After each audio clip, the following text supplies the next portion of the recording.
अस्सलाम वालेकुम my YouTube family, welcome back to our channel. आज हम बना रहे हैं सिर्फ 20 मिनट में बनने वाला मटर पुलाव, लेकिन बिल्कुल आसान तरीके से और परफेक्ट टेस्ट के साथ। चलिए स्टार्ट करते हैं मजेदार मटर पुलाव। सबसे पहले हम एक कढ़ाई लेंगे, उसमें घी या ऑयल डालेंगे। घी या ऑयल हमने पौना कप लेना है। जब ऑयल गर्म हो जाए तो इसमें एक मीडियम साइज की प्याज काट कर डाल दें। इस टाइम अगर आप साबित गरम मसाला डालना चाहते हैं तो वो भी साथ ही डाल दें। मैं पिसा हुआ गरम मसाला इस्तेमाल करूंगी, इसलिए वो बाद में ऐड करूंगी। अब प्याज को हमने इतना पकाना है कि वो गोल्डन ब्राउन हो जाए। जब प्याज इस कंडीशन पे आ जाए तो इसमें 1 टीस्पून भर के अदरक पेस्ट और 1 टीस्पून भर के लहसुन पेस्ट डाल दे। अब आपने इतना पकाना है कि प्याज का कलर ब्राउन हो जाए। जितना परफेक्ट आप प्याज का कलर करेंगे इतना ही परफेक्ट आपका पुलाव बनेगा, क्योंकि पुलाव की लुक सारी प्याज के कलर पे डिपेंड करती है। अगर आप प्याज को बिल्कुल हल्का कलर देंगे तो आपके पुलाव का कलर भी अच्छा नहीं आएगा, और अगर आप प्याज का कलर बहुत ज्यादा डार्क ब्राउन कर देंगे तो उससे भी लुक अच्छी नहीं आएगी पुलाव की। यही छोटी छोटी टिप्स होती हैं जिनको फॉलो करना पड़ता है हमें कुकिंग में। अब आपके प्याज ब्राउन हो गए हैं। अब इसमें आपने 3 से 4 हरी मिर्च काट के डाल देनी और 1 अदद टमाटर भी काट कर डाल दें। आप चाहे तो टमाटर 2 से 3 डाल सकते हैं, मेरे पास नहीं है, मैंने वो ऐड करना है इसलिए मैंने टमाटर 1 ही डाला है। अब इसमें मैंने 1 टीस्पून इमली डाली है, 1 चम्मच अचार डाला है मैंने। ये ऑप्शनल है, अगर आप डालना चाहे तो डाल लें, ना डालना चाहे तो ना डालें। साथ ही इसमें 1 लेमन का रस डाल दें। इन चीजों को डालने से पुलाव का टेस्ट बहुत अच्छा आता है।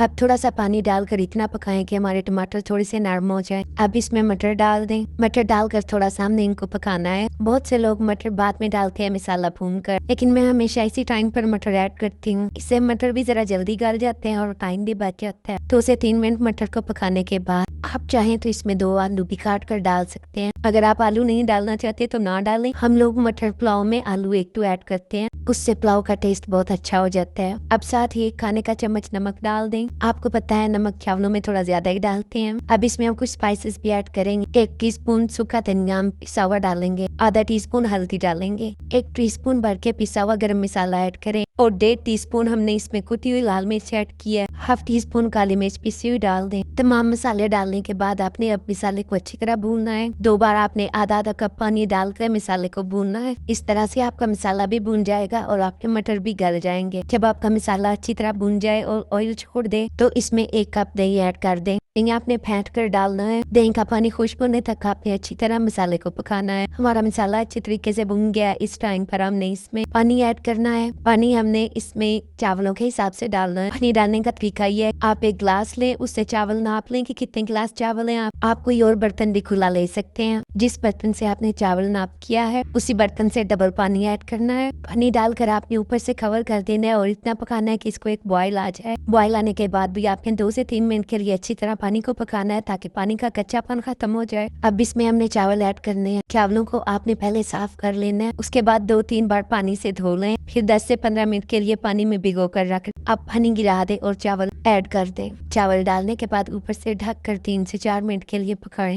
इस टाइम आंच हल्की रखें। आपसे एक रिक्वेस्ट है कि अगर आपको मेरी वीडियो पसंद आ रही है तो लाइक करें, शेयर करें और मेरे चैनल टेस्टी बाय अस्मा को सब्सक्राइब करना ना भूलें। इस टाइम पर आप चाहें तो इसमें नमक भी चेक करके और डाल सकते हैं। अब चावलों में से तकरीबन पानी खुश्क हो गया। इस टाइम पर हम इसको दम देंगे। दम आप कोई भी साफ कपड़ा लेकर उसके साथ दे सकते हैं। दम पर आपने चावलों को 10 से 15 मिनट के लिए हल्की आंच पर रखना है। चावलों के रेडी होने तक हम साथ में सर्व करने के लिए रायता तैयार कर लेते हैं। रायता बनाने के लिए मैंने 1 कप भरकर दही लिया, उसको अच्छी तरह फेंट लिया। अब इसमें 1 चम्मच भर के ग्रीन चटनी ऐड की। ग्रीन चटनी में मैंने पुदीना, थोड़ा सा हरा धनिया और 2 ग्रीन मिर्चें डाली और इन चीजों को कूट लिया। आप चाहें तो ग्राइंड भी कर सकते हैं। अब इसमें थोड़ा सा आपने नमक ऐड करना है, वो आप अपने टेस्ट के हिसाब से कर सकते हैं। नमक डालने के बाद आपने चटनी अच्छी तरह मिक्स करनी है। अब आपका मजेदार रायता तैयार है। आप इसको दही का रायता, मिंट सॉस भी कह सकते हैं। दूसरी तरफ हमारे चावल भी तैयार है। आप देख सकते हैं कितने परफेक्ट चावल तैयार हुए हैं, एक एक दाना अलग गया। अब आप इसको डिश में डालें और रायता और प्याज के साथ सर्व करें। सर्दी में मटर पुलाव खाने का अपना ही मजा होता है, इसलिए आप जरूर बनाइएगा और मुझे कमेंट्स में बताइएगा कि आपको मेरी रेसिपी कैसी लगी। और मजीद वीडियो देखने के लिए मेरे चैनल टेस्टी बाय अस्मा को सब्सक्राइब करें और बेल आइकन को दबाएं ताकि आने वाली मेरी हर नई वीडियो का नोटिफिकेशन सबसे पहले आपको मिले।